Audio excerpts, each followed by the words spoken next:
Randall, welcome to the Book Thinkers Life-Changing Books podcast. How are you feeling today? Awesome. Thanks for having me, Luke and Nick. Appreciate it.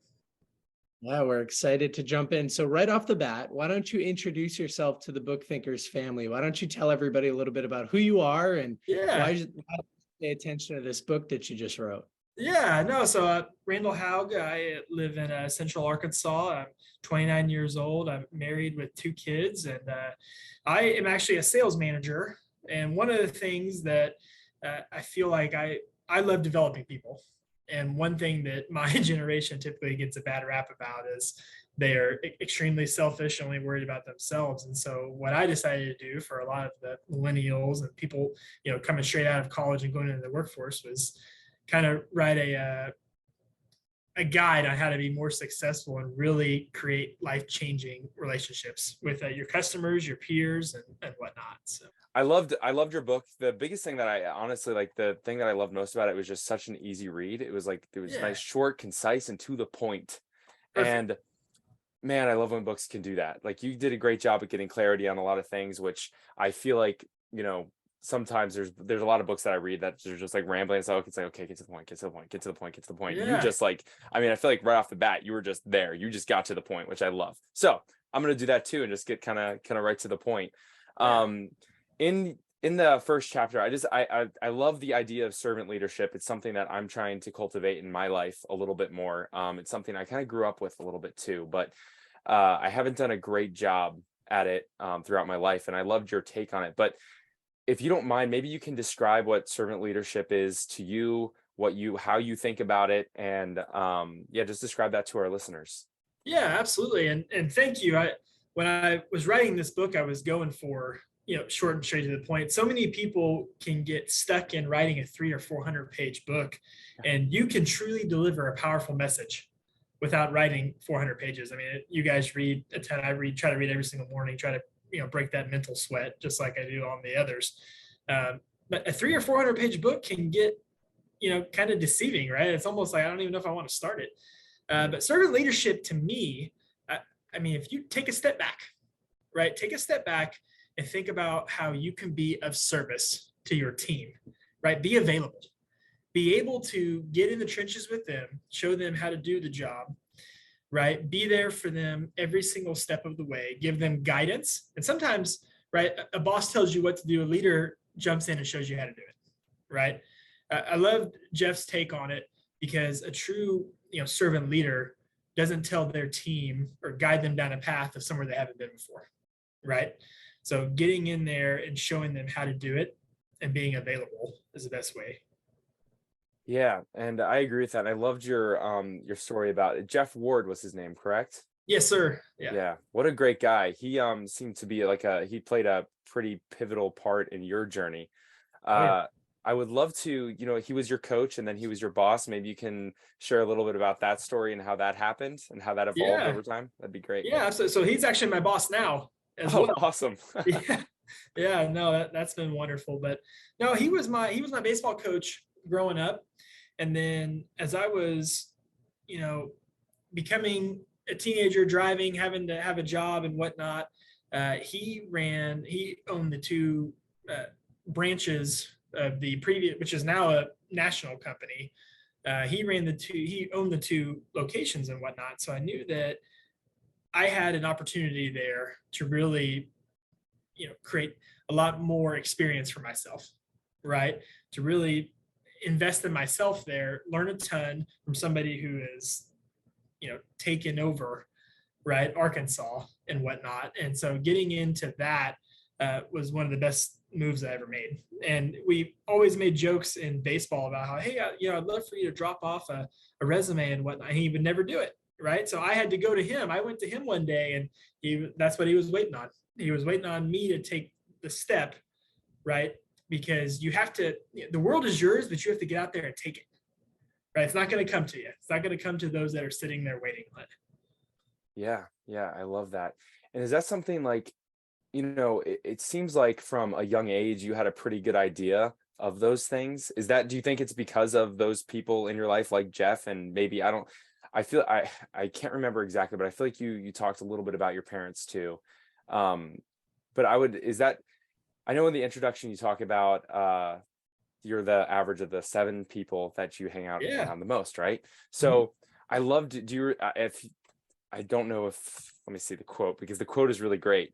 Maybe you remember it off the top of your head. If you do, that'd be awesome. But you say it's something about the negative, the 7 negative people that are in your head the most. Do you mind like elaborating on that? Yeah, so you are the average of the 7 positive people, right? The 7 people hang around the most, and the 7 people that have made a negative like impression on you, right? So those you hold in your heart, right? Because you take bits and pieces from the people you admire, but you also take bits and pieces from the people that have given you hardships, right? So you know that I don't want to be anything like that, right? It really shapes you and evolves you. And if you want to be 100, surround yourself with 7 100s, right? Because you are the average of that.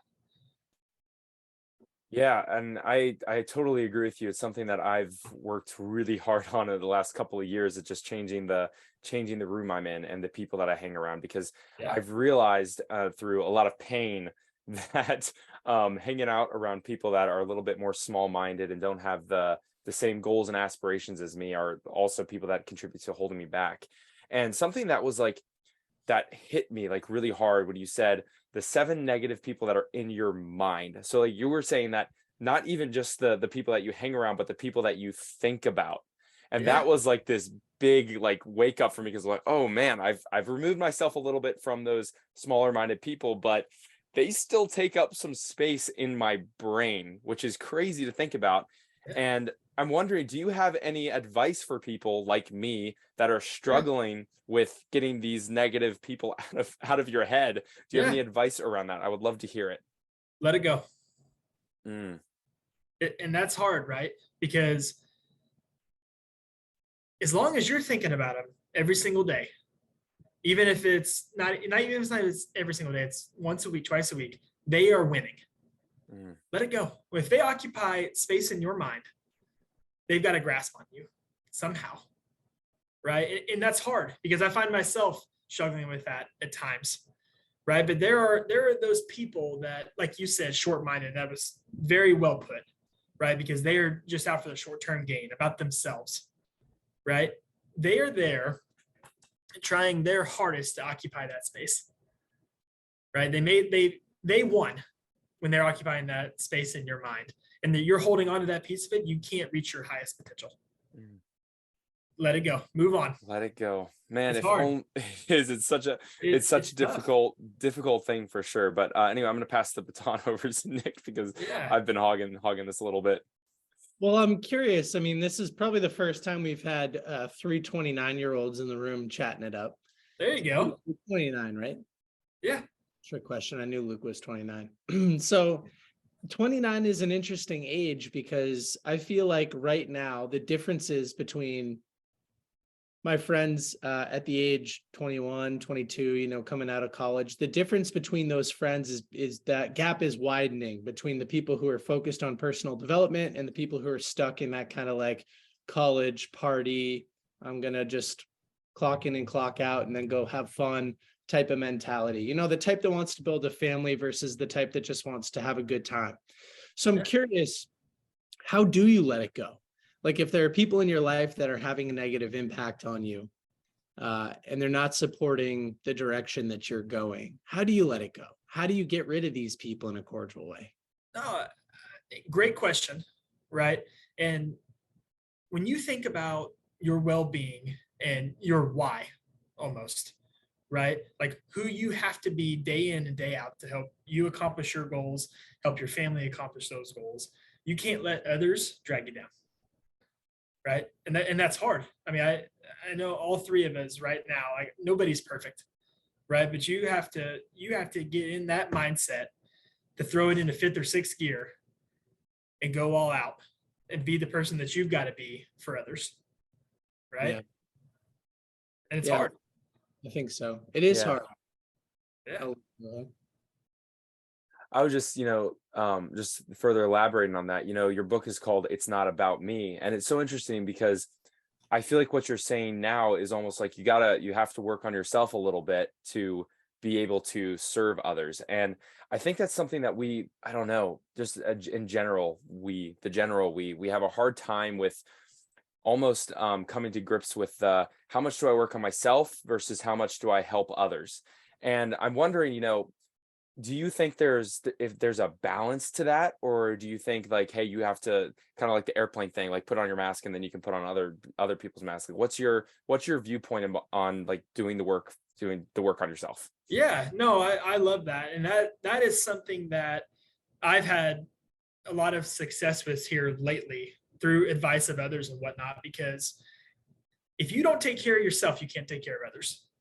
But at the same time, too, you have to set aside time to make those deposits into yourself, or else you're not going to be the person that you need to be for others, right? So you almost have to set aside time for it, right? Because if you're not intentional with your, Nick Saban talks about be 100% intentional with your time, right? If you don't set aside the time for yourself, you can burn out, right? You can burn out, and then you are the shell of a human that you need to be for others.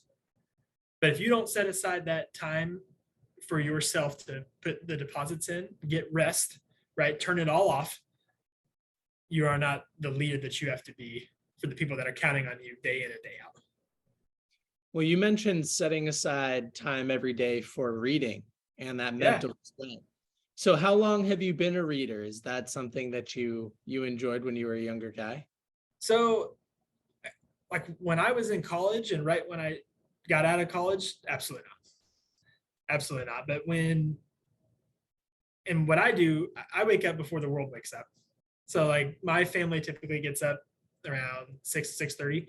I get up at 5 because that's my time to shut off the world and make deposits into myself, right? But I knew that, again, it's not about me, meaning like I learned a lot from the individuals in my book, but I knew that there were so many messages out there that could help me, because you're not going to learn every single thing from every single book that you read, right? You're going to learn bits and pieces from each one. That was my idea with the 7 leaders there, is that there's a certain piece that's going to stick out and it's different for everybody, right? You both probably learned something different from my book, took key takeaways from different portions of it. And I love that because there's not one angle that reaches everybody, that grabs everybody's attention. But I really became a leader when I knew that I wanted to make a difference. Like I started reading more when I wanted to make a difference in other people, because I had to figure out what's their hook, right? Everybody's hook is different. Everybody learns different ways. Everybody's got different whys. And you have to figure out what that is before you can really start serving others. Yeah, I agree. What are some of the books that influenced you? What are some of your favorites when you think about leadership and mindset? And yeah. So the Coffee Bean by Damon West, and then so John Gordon's The Energy Bus. Like I've loved those because if you don't bring energy to the conversation, right, people are out in minutes, right? First impressions mean everything. And then the Coffee Bean was an interesting perspective. And I actually met Damon West, super good guy, servant leader himself. But like I loved, The Power of Positive Leadership by John Gordon.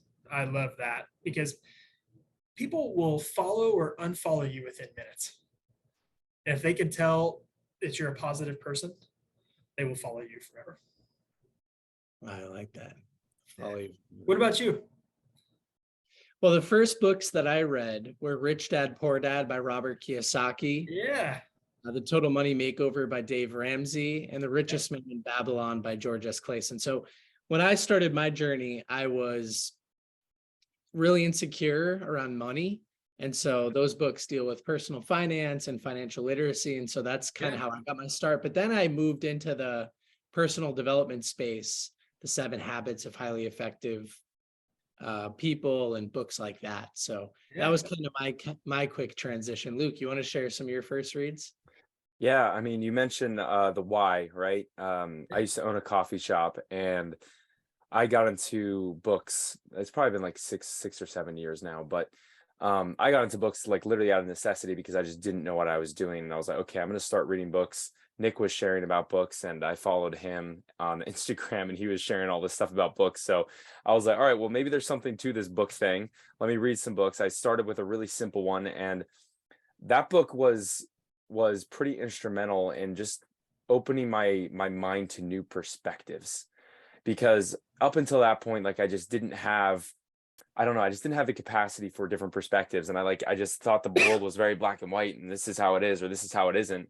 And as simple as that book is, it just showed me that it's like, okay, there's more to this. So I just got, from there, I just got super curious and started did you share devouring. the name of it? I don't think you did. Start with why? Yeah. Did I not say that? Okay. I don't think so. Sorry if I didn't say that, but yeah, Start With Why by Simon Sinek. I've probably told this story a few too many times at this point. That's why I'm just like, oh, everyone knows the name now, you know, in my mind. But yeah, books have played a really instrumental role in my life. And books like yours, It's Not About Me, like they're so great because they really do, you said it, like show different perspectives, and everyone takes something different from it too. You know, my favorite book won't necessarily be your favorite book, and what worked for me in your book won't necessarily work for you or someone else. And what I love about you know, Nick and I, we do a lot of these podcasts together, and we both read these books and we come up with different questions to ask, and it's always so fascinating to see just the different perspective that he has from what I took from it, right? And I love that. So you talked about that a little bit, and I'm thinking through too. There was something that stood out to me, and I'm thinking about perception, or maybe I'm thinking about perception. Or maybe it's not perception, it's your other chapter, which is the way you perceive. What was that one? I'm thinking about the story. It's a cute, funny story, which is the boogers and nickels. Yeah. Would you I don't remember if that one is that one in perception? That one's in perspectives. Perspectives.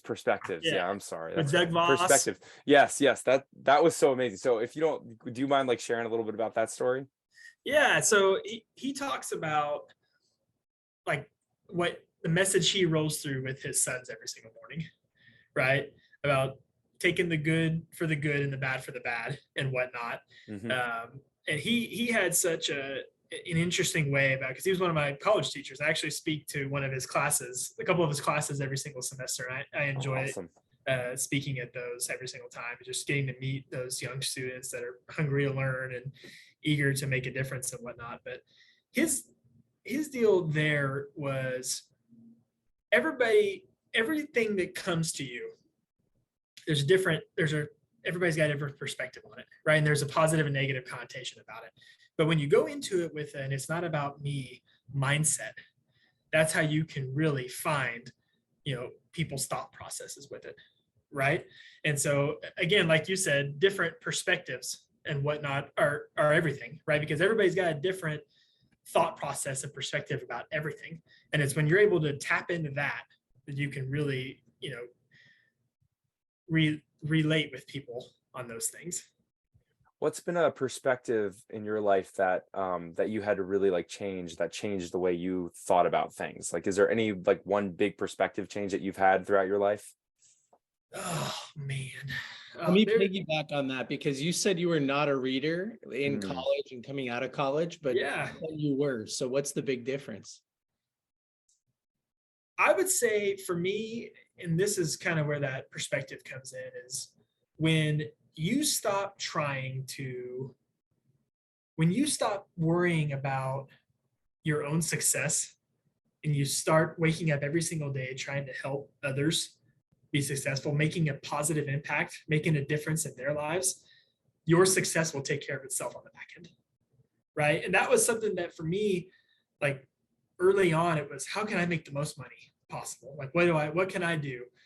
And the more I focused on me, the less successful I was. But the more that I focused on, you know, my customers or my team, helping them accomplish their goals, because not everybody's driven by money. So, you know, a bunch of people are driven by work-life balance, being happy, less stress and whatnot.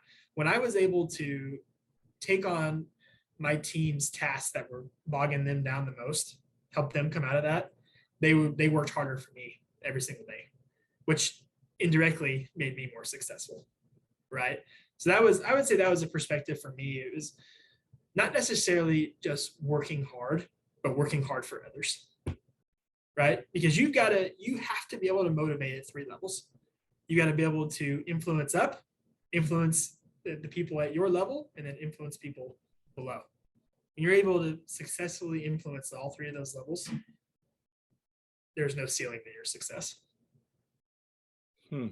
Yeah, I really like that lesson. Well, you asked us what our favorite takeaways from the book were. Yeah. Mine, I did a little preview on Instagram around the $1 million to kill an ant. Yeah, blow up the ant. Yeah, that's kind of I think that's my biggest takeaway is that you've got to, well, I don't want to spoil the metaphor. Why don't you tell the story to everybody and what the kind of outcome is? Yeah. So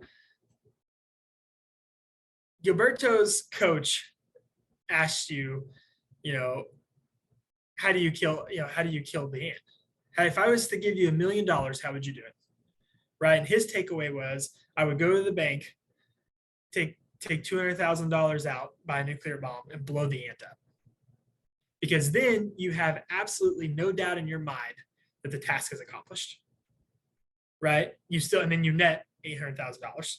Right. The idea there is to complete every single goal to 100% fulfillment, leaving no doubt in your mind that anything was left undone. Right. That's an interesting, perspective and perception on the piece of it.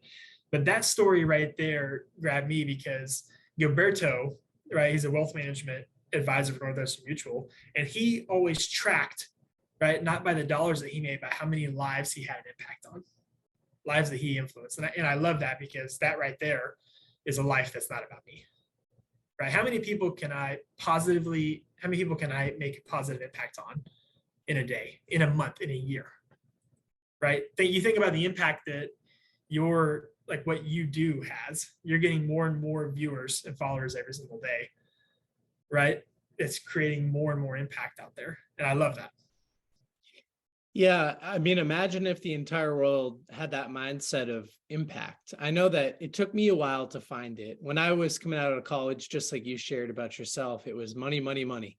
Yeah. And in some respects, it still is. I think one of the things that Book Thinkers is trying to do is shift some of our KPIs from revenue over to impact. And it's a tough thing to quantify sometimes. So I'm not sure if you have any advice out there for people around deciding to focus on impact, because if you did, that could definitely be valuable for everybody. Oh man, the more lives that you can touch, which this was something that I thought about too.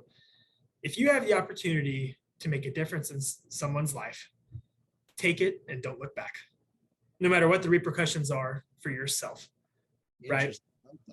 Because when it's all said and done, it's not about you.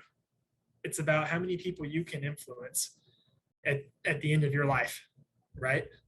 And that's what I told our publishers, like, with everything that was going through, if I help someone get the courage to stand up and do something different, this entire project was worth it to me. I'll reflect one more thought and then I'll toss it over to you, Luke. In Green Lights by Matthew McConaughey, which was a really fun listen, Matthew actually talks a little bit about Jesus, but he said that Jesus was aligned because what benefited him also benefited other people. And Matthew said that he was trying to live the same life. Like, what was good for him was also good for other people. He built a life that revolves around impact. And that's something that I think about a lot. Like, yeah. how could growing Book Thinkers be good for me, but also be good for other people? That's a fun challenge, but it's also a fun way to build a business and live your life, because then it's not about you. And even if it is about you a little bit, it's really about other people at the end of the day. Absolutely. No, and I love that. I actually have that book. I haven't started it yet, but I mean, it was a New York Times bestseller. I mean, right off the bat. He's actually doing a kid's book too. Oh yeah. Some exciting news that he just released. Well, yeah, he's awesome. Yeah, it's a great book, and I highly recommend the audiobook. I'm not a very big audiobook person. I like holding the book. I don't feel like I learn or retain as much when I'm doing the audio. I kind of get a little bit too passive with it. But that audiobook, super, super captivating. So highly recommend that one. It's a great book. But yeah, it's so interesting, all the times in my life when I have focused on impacting others' lives, when I have focused on someone else outside of me, my life has just been better.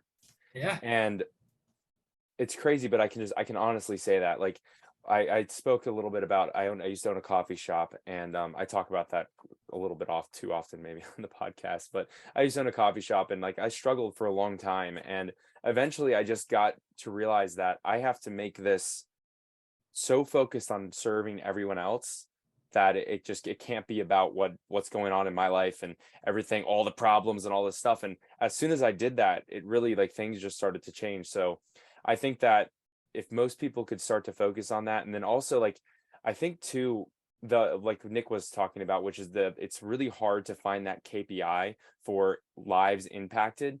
And it would be so cool if we could come up with, and maybe it's you, Randall, maybe you come up with a system and sell it or something, but come up with a system of measuring that. Like, when do you put in, the spreadsheet that, oh yes, I impacted one life today?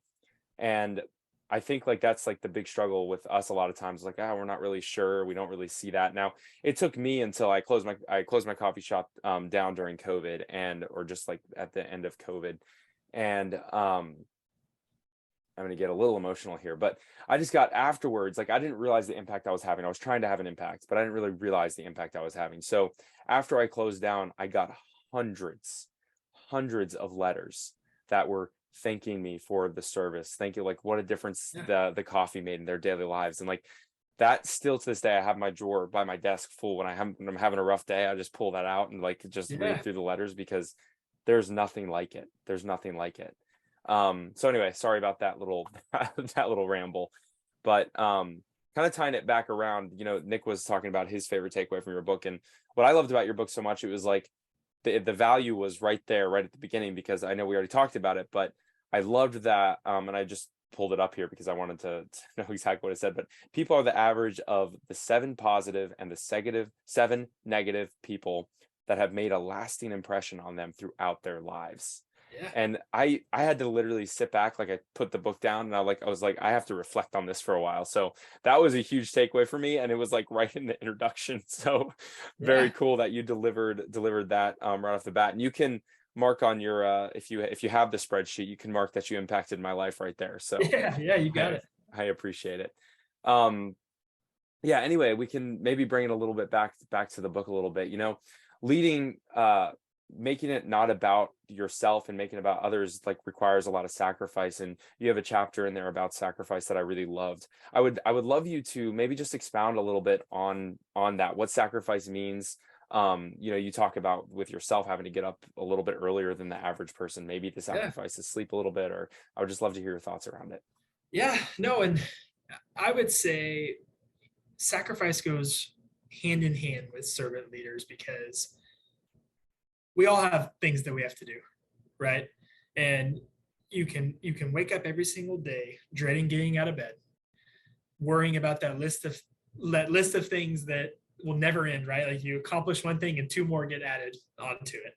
It's never ending. Or you can look at it again as an opportunity to make an impact, right? An opportunity to, again, add one more feather to your cap that shows why people follow you, right? And you sacrifice your time that you would have to, because we all have deadlines, right? But when our team comes to us, it's got to move everything that you have on your list to the top, because again, people will follow and unfollow you in seconds, right? It's about your attitude.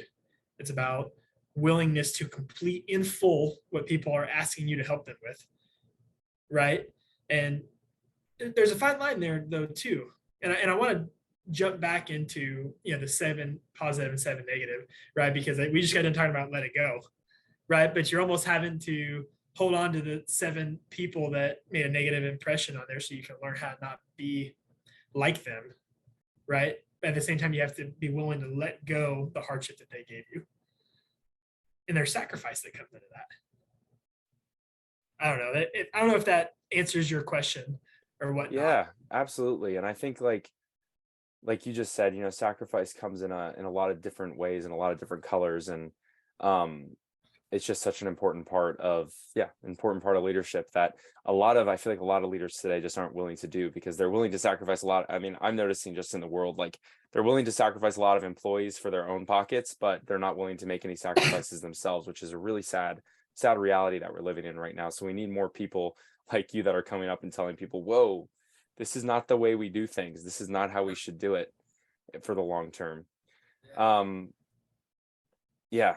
So I think that answered my question wonderfully. All right. I've got another question. So Randall, you were telling us before we started that one of your favorite lessons comes from chapter 5, from Brent's chapter, leading questions. So what is a leading question, and how does it relate to this book? It is, so gosh, Brent, what a great guy. He just has a way with people, right? And so asking leading questions is, again, finding ways to ask the questions that lead both parties down the path that mutually benefits them both. Mm-hmm. Right? So don't ask yes or no questions. Again, don't ask what time it is. Yeah, don't ask what time it is. Ask how the clock is made. Right? So ask the questions that lead both parties to a win. Right? Because when people get stuck in a me versus you, a win versus lose mentality, at some point, whether you're the winner or you're the loser, someone's got to lose. And that doesn't make anybody happy. It doesn't make people want to continue doing business with you. It doesn't make people want to follow you. Find a way that both parties can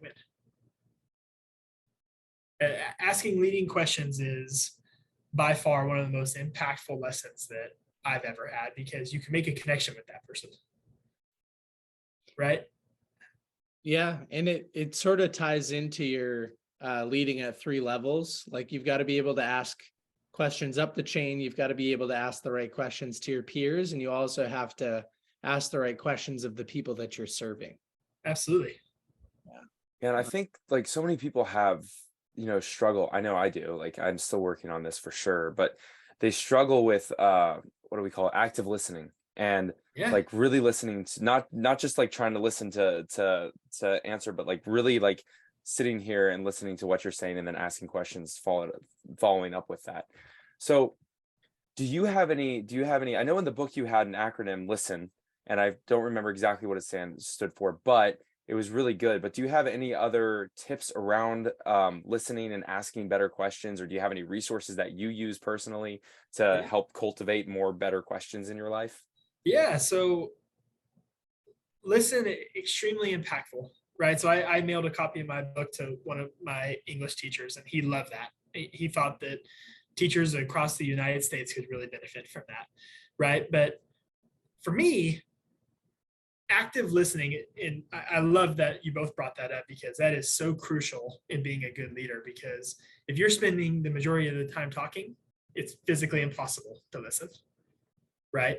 But clearing your mind, and again, like I have 1,000 things that are running through here all the time, but having a notepad down so you can write takeaways and take notes and everything, but fully engaging them, looking them in the eye, right?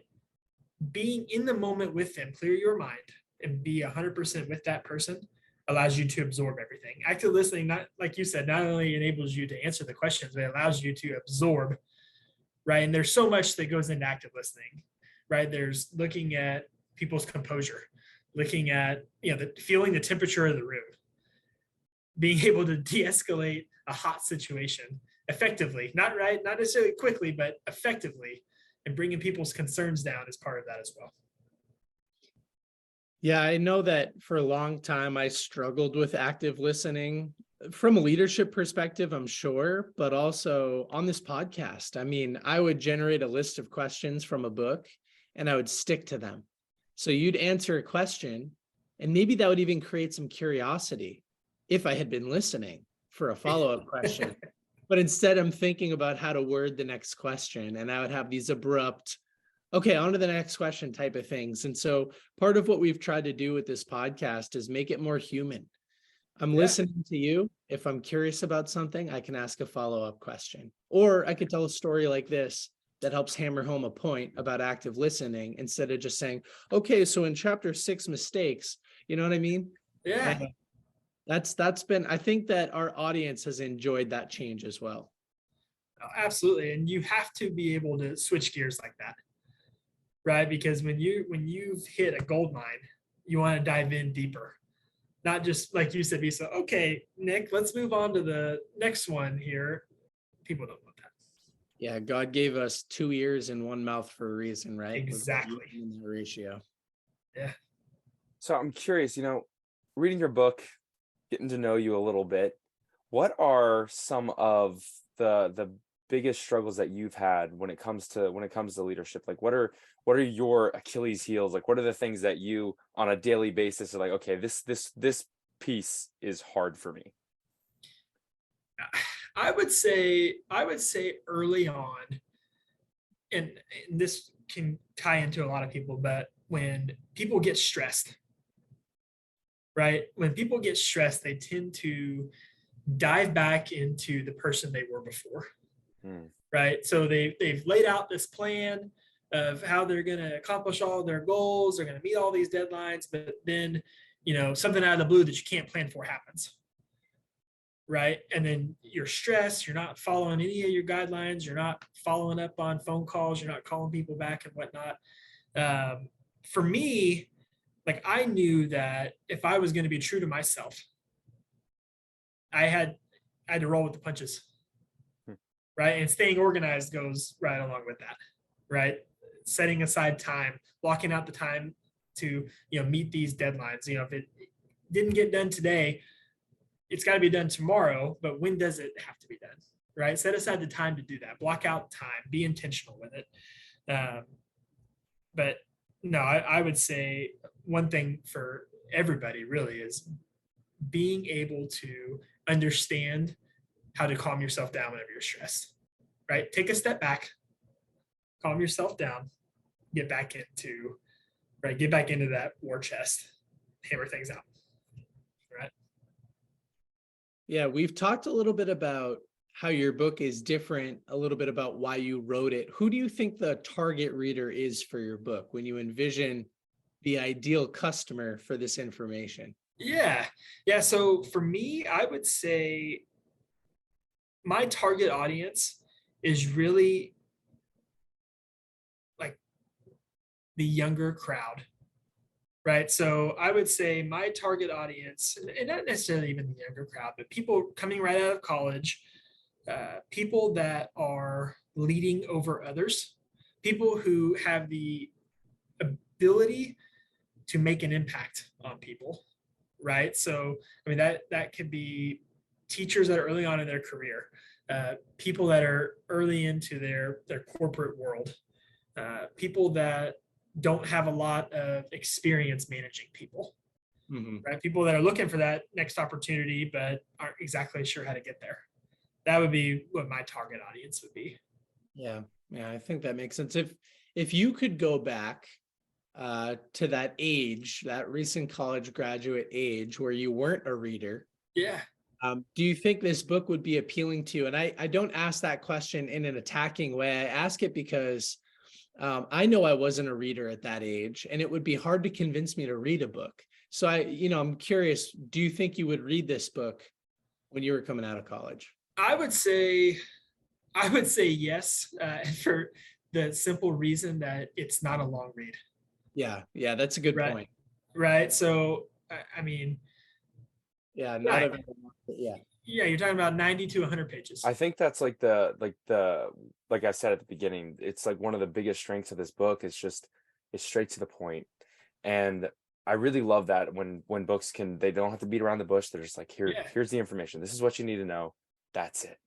And it's really nice that you took the time to do that. I know like distilling information into a short form like that is really, really hard because it's easy to ramble and stories and have, like you said, 300, 400 pages of just like tons of information. But it's really hard to distill information down to, I mean, this has under 100 pages, I think, or just at 100 pages. Yeah. So anybody listening today that is like on the fence of reading, even, this is a great book just to get into reading because it's such an easy read and very applicable to your daily life. Because I think, like, when you talk about impact too, everyone listening today can have an impact. They have that power to have an impact on anybody who's behind them. And that's what's so cool about your book too, because it's approachable, right? It's approachable for anybody at any age, really, which I appreciate. Well, we're probably going to want to get wrapping up here, but we're coming on to an hour. So one question I love to ask our podcast guests is, if you were to pass away, you were to die, and all the information, everything that you've acquired goes away with you, and you were allowed to leave one sentence, one piece of advice for those behind you, what would it be? Oh man. Big one. It's a big one. It's a hard one. Yeah, thanks, Luke. Sometimes people like sit here you can sit here for 5 minutes and just think about it and ponder it. It's okay. I would say for me, how can I be helpful? How can I be helpful? Yeah. That would be what it would be for me. I'm curious, is that the same piece of advice that you would give your younger self? Like, let's say that you got a chance to go back and talk to Randall at 18. Is that the same piece of advice that you'd give yourself? I would say just because that kid was so concerned about, just getting to the next thing, right? Getting to the next piece of the puzzle that moved things on to go faster. And some of the best advice that I've ever been given is slow down, be in the moment, and just enjoy the ride, because it'll be over before you know it. Yeah, that's amazing advice. We're all sitting here at 29, and I'm sure all of us 10 years ago, we weren't even 20 years old yet. But time flies. It literally seems like it was yesterday for me. So. Oh, I know. It's nuts. And it seems to be going faster and faster each day that goes on.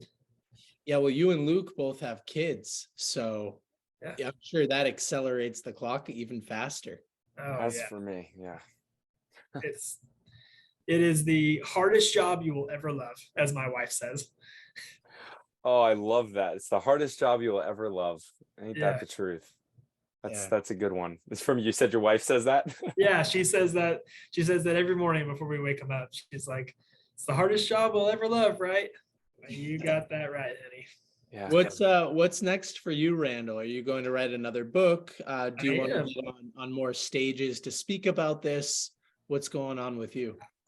Hopefully both of those, but no, I have a second one coming out, and the last 4 words that are in bold are the title of the second one there at the end.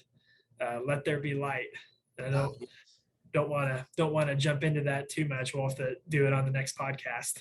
But I highlighted that too. That's funny. Yeah. We can't find it, but you know where it is. Oh yeah. Yep. That's the title of the second one. It's a dark world out there. Sometimes you just got to be that little candle flicker. You got to be the light that shines in the darkness. Yeah, I love it, man. Well, thank you so much for today. A lot of valuable information that I think we'll be able to grab out of this podcast, and that listeners who are still on obviously were able to receive. Where can people go if they want to learn more about you? What should they do?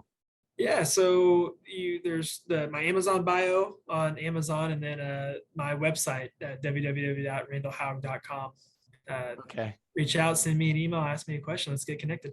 Awesome. I love it. Luke, any final thoughts? Any final questions? Just thank you for taking the time to, number one, write this book. Great book. Thank you for taking the time to be on here today. I can't believe we're already coming up on an hour here. It's crazy how fast the time goes when you're on these things. Time just flies, which I love when you're having fun. So thank you for coming on. The conversation was great. I appreciate your time so much. Yeah, awesome. I appreciate you guys.